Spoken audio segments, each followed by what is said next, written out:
আসসালামু আলাইকুম। আমার চ্যানেল মেহেরিমা কুকিং ডায়েরিতে সবাইকে জানাচ্ছি স্বাগতম।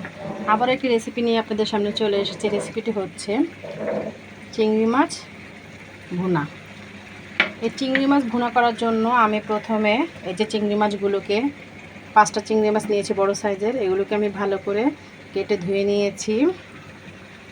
আর পেঁয়াজ অলরেডি বাদামি বর্ণের করে ভেজে এর মধ্যে আদা বাটা আধা চামচ, রসুন বাটা আধা চামচ, হলুদের গুঁড়ো আধা চামচ, মরিচের গুঁড়ো 1 চামচ, জিরার গুঁড়ো আধা চামচ, টমেটো একটি কুচি করে দিয়েছি, কাঁচামরিচ 5-6টি মাঝখানে চিড়ে দিয়েছি, লবণ আধা চামচ দিয়ে এই যে মশলাটা আমি এখন ভালো মতো কষিয়ে নিব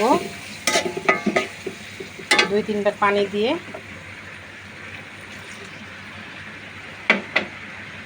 তারপরে দেখাচ্ছি। এই যে মশলাটা ভালো মতো কষানো হয়ে গেছে। এখন আমি এর মধ্যে এই যে চিংড়ি মাছগুলো দিয়ে দিব। আমি ভেজে দিইনি, আমি কষিয়ে দিব।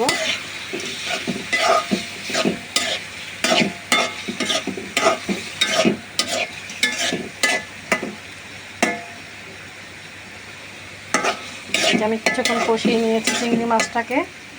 এখন আমি অল্প করে পানি দিব, বেশি পানি দিব না।